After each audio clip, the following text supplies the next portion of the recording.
Astro సిండికేట్లో మీ personal and business promotions కోసం కింది నెంబర్కు కాంటాక్ట్ చేయండి.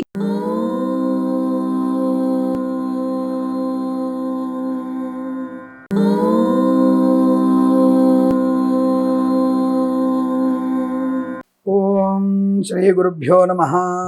హరి ఓం. ఇదం విష్ణుర్విచక్రమే త్రేధానదుదే పదం సమూఢపస్య భాగం సురే. అందరికీ నమస్కారం. మనకి సోషల్ మీడియా అవేర్నెస్ చాలా బాగా వచ్చేసింది. అందులోనూ జ్యోతిష్యంలో కూడా చాలా అవేర్నెస్ వచ్చేసింది. అంటే ఎక్కడ చిన్న విషయం కనబడినా అడిగే వాళ్ళు ఎక్కువ ఉన్నారు. గురుగారు ఎలా ఉంటుంది, గురుగారు ఈ రకమైనటువంటి విషయం కనబడిందంటే దానికి ఏం చెప్తారంటే, కొంతమంది కొత్త కొత్త విషయాల్ని సేకరిస్తుంటారు. మరి అది ఎక్కడి నుంచి దొరుకుతాయో తెలియదు మనకి, మరి ఎలా అడుగుతారో తెలియదు. కానీ ప్రతిదానికి సమాధానం చెప్పగలిగేటువంటి సత్తా మనకుంది, అలాగే మనకి అటువంటి విషయ పరిజ్ఞానం కూడా ఉంది. కాబట్టి నన్ను అడుగుతుండవచ్చు, దానికి తప్పకుండా నేను సమాధానం చెప్పే ప్రయత్నం చేస్తాను. అందుకే ముందుగా మనము ఇటువంటి విషయాలు చెప్పాలనుకున్నప్పుడు మన ఛానల్ని మీరు సబ్స్క్రైబ్ చేసుకున్నారు, సంతోషం. మరొక 10 మంది చేత సబ్స్క్రైబ్ చేయించాలి కదా. అలాగే మన ఇన్స్టాగ్రామ్ పేజ్ ఫాలో అవ్వాలి. కొంతమంది ఒక సోదరుడు అడిగిన ప్రశ్న, బుధుడు ఉత్తరాయణం వైపు వెళ్తున్నాడు కదా, ఉత్తరాయణంలో ఉన్నాడు కదా, దాని ఫలితాలు ఎలా ఉంటాయి మీరు చెప్పలేదండి గురుగారు, దాని గురించి ఒకసారి చెప్పండి.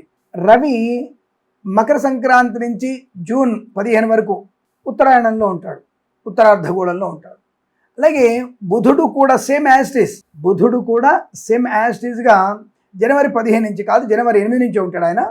జూన్ దాదాపు 8 వరకు, ఒకసారి వక్రగమనము, తిర్యముఖము లేదా అతిచారం వల్ల కూడా కొంత జూన్ 15-20 వరకు ఆల్మోస్ట్గా మనకి ఉంటాడు. అట్ ప్రెజెంట్గా మేన్లో చూసుకున్నప్పుడు ఎక్కడున్నాడు బుధుడు అంటే, తప్పకుండా భగవంతుడు యొక్క మహానుభావుడు మిథునంలో ఉన్నాడు. మే నెలలో ఆయన బుధ భగవానుడు, బుధగ్రహము మే మనకి దాదాపుగా ఈ 9-10 తేదీలలో ఎక్కడున్నాడు, వృషభంలో ఉన్నాడు. మరి ఎవరితో కలిసి ఉన్నాడు, బుధాదిత్య యోగం ఉంది, రవి బుధుల కలయిక.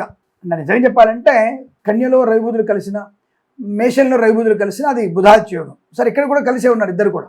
రేపు ఈ జూన్ నెలకి ఆయన మిథునంలోకి వెళ్తాడు బుధుడు. అక్కడ జూన్ నెలలో బుధుడు రవి కలిసి ఉండేది, అక్కడ బుధాదిత్య యోగం ఉంటుంది. దాని గురించి చెప్పుకుందాం, మనం జూన్ మాసంలో చెప్పుకుందాం. ప్రస్తుతానికి వృషభ రాశిలో నుంచి మళ్ళీ మిథునంలోకి వెళ్తాడు, మిథునం నుంచి కర్కాటకంలోకి వెళ్తాడు.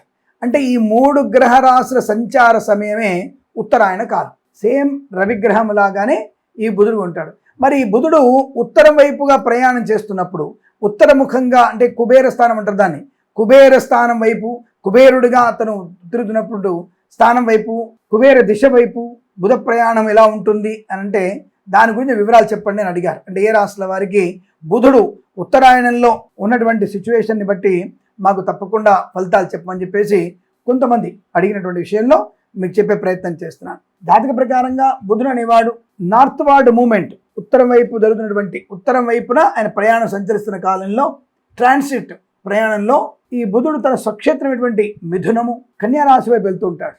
అంటే దక్షిణాయనంలో కన్యారాశిలో ఉంటాడు, అది తర్వాత చెప్పుకుందాం. మిథున రాశిలోకి ఉత్తరాయణంలో వెళ్తున్నప్పుడు స్వక్షేత్రమైనటువంటి బుధుని బలం వల్ల మిథున రాశి వారికి పండగ. నిజం చెప్పాలంటే ప్రస్తుతానికన్నా రేపు ఆయనకి ఈ నెల 15 తర్వాత, అలాగే 20 తర్వాత అనేకమైనటువంటి శుభయోగాలు పొందుకునే అవకాశం బలంగా ఉంది. అంటే బుధుడి యొక్క ఉత్తరాభిముఖ ప్రయాణం చేస్తున్నప్పుడు ఏ రాశి వారికి ఎలా ఉంటుందో చూసుకుందాం. ముందుగా మేషరాశి వారికి 3వ స్థానం ఉన్నాడు కాబట్టి తప్పకుండా వీరికి, అంటే ప్రస్తుతానికి మేషరాశి వారికి 2వ ఇంట ఉన్నాడు, జూన్లో 3వ ఇంటికి వస్తున్నాడు. కాబట్టి వీరికి సాహసోపేత నిర్ణయాలు తీసుకోవడం, కమ్యూనికేషన్ రంగంలో మంచి లాభాలు, సోషల్ మీడియా వారికి మంచి లాభాలు, సినిమా రంగంలో మంచి లాభాలు, ప్రింట్ మీడియాలో ఉన్న వ్యక్తులకి లాభాలు పొందుకునే అవకాశం చాలా పర్ఫెక్ట్గా ఉంటుంది. వృషభంలో కానీ మిథునంలో కానీ చాలా మంచి శుభయోగాన్ని పొందుకుంటాడు. అంటే మిత్రక్షేత్రం, తప్పకుండా మిథునం స్వక్షేత్రం, హ్యాపీ దంపతులు లీడ్ చేస్తాడు. తర్వాత కన్యలో మంచిదే, శుభయోగాన్ని కలిగిస్తాడు. కాబట్టి రాబోయేటువంటి ఉత్తరాభిముఖ సంచారం ఈ యొక్క రాశి వారికి చాలా మంచిదే అని చెప్పవచ్చు. అంటే మేషరాశి వారికి 100% బాగా ఉండబోతుందని చెప్పొచ్చు. బుధుని వలనే సుమ ఇతర గ్రహాల యొక్క ప్రభావం కూడా ఉంటుంది, అది అగ్రిగేట్ ఓవరాల్గా గ్రహాల యొక్క సంచారం పడుకోవచ్చు. బట్ బుధుడు మాత్రం మీకు యోగాన్ని ఇస్తాడు. మిథున రాశి వారికి ఎలాంటి ఫలితాన్ని ఇస్తాడు అంటే, వృషభ రాశి కూడా మంచి యోగాన్ని ఇస్తున్నాడు. అలాగే సోదరుల నుంచి సహకారం అందుకునే అవకాశం మేషరాశి వారికి, మాట తీరుతో అందరినీ ఆకట్టుకునే ప్రయత్నంలో లాభాలు ఉంటాయి, ప్రయాణాలు కూడా లాభాన్ని కలిగిస్తాయి, మంచి శుభయోగమే. అలాగే వృషభ రాశి వారికి ఆర్థిక పరిస్థితి డెవలప్మెంట్ బాగా ఉంటుంది, ఎకనామికల్ గ్రోత్ బాగా ఉంటుంది, కుటుంబంలో సౌకర్యాలు బాగా ఉంటాయి, వివాహ సంబంధ చర్చలు కూడా జరగవచ్చును, మంచి మాట తీరుతో అందరినీ ఆకట్టుకునే అవకాశం, డబ్బు వసూలు అవుతుంది గ్యారెంటీగా. పాతగా ఎవరైనా ఇచ్చేటువంటి రుణ పీడా పరిహారం జరిగే అవకాశం, రావాల్సింది వసూలు చేసుకోవడం, ఇవ్వాల్సింది ఇచ్చేసే అవకాశం కూడా బలంగా ఉంటుంది. తప్పకుండా మీకు కలిసి వస్తుంది అని చెప్పవచ్చు. మిథున రాశిలో ఉన్నప్పుడు సంచారం ఏమిటి అంటే మిథున రాశి వరకు ఎలా ఉంటుంది?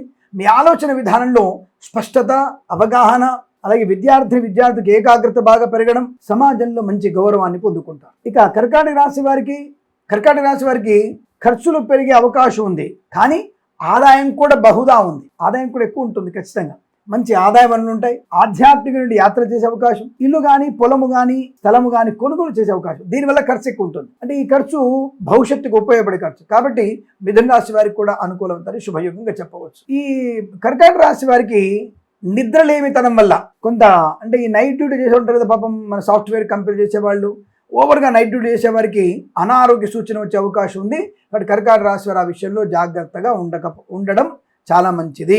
సింహరాశి వారికి ఆదాయ మార్గాలు చాలా ఉన్నాయి. అంటే ఎకనామికల్ గ్రోత్ బాగా ఉంది. పెద్దల నుంచి సహాయ సహకారాలు ఎక్కువగా అందడం వల్ల ఈ ఉమ్మడి ఆస్తిలోకి వెళ్తుంది ధనం. అంటే ఆదాయం బాగున్నా ఉమ్మడి ఆస్తులోకి వెళ్తుంది. అంటే ఒక అన్నయ్య గారిగా మీరు సంపాదిస్తున్నప్పుడు, ఒక వదినగా మీరు సంపాదించినప్పుడు అది ఉమ్మడి దాంట్లోకి వెళ్ళిపోతుంది. అది కొంత మీకు మానసికమైనటువంటి ఏమిటి ఇలా జరుగుతుంది, మరి నాకు ఇబ్బంది కదా భవిష్యత్తులో అనే భావన ఉంటుంది. కానీ భవిష్యత్తులో తగినటువంటి మీకు విలువ, మీ కుటుంబ పెద్దలు మీకు అటువంటి ప్రయోజనకరమైన తత్వాన్ని, ధర్మాన్ని పాటించే అవకాశం ఉంది. కంగారు పడకండి.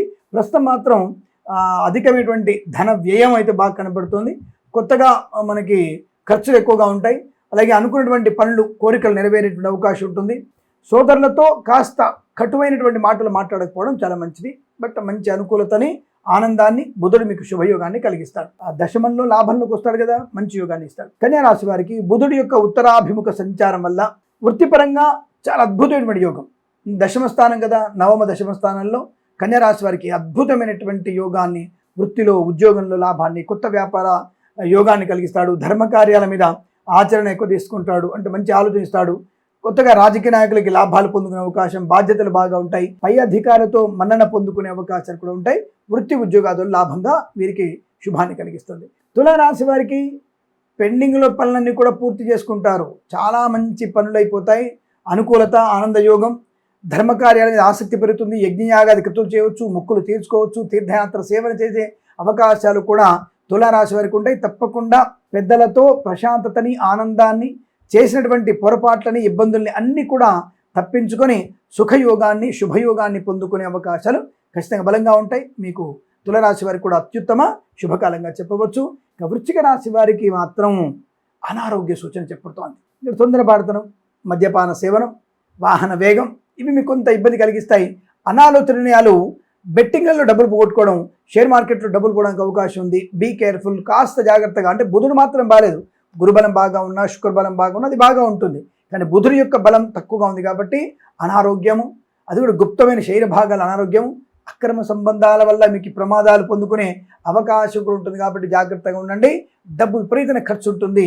తొందరపడతనం, ఓవర్ ఎక్స్పెక్టేషన్స్ కూడా ఎక్కువ ఉంటాయి. Be careful. విష్ణు సహస్రనామ పాలన చేసుకుంటే సరిపోతుంది, అనుకూలంగా ఉంటుంది. ఆ విషయాన్ని గమనించండి.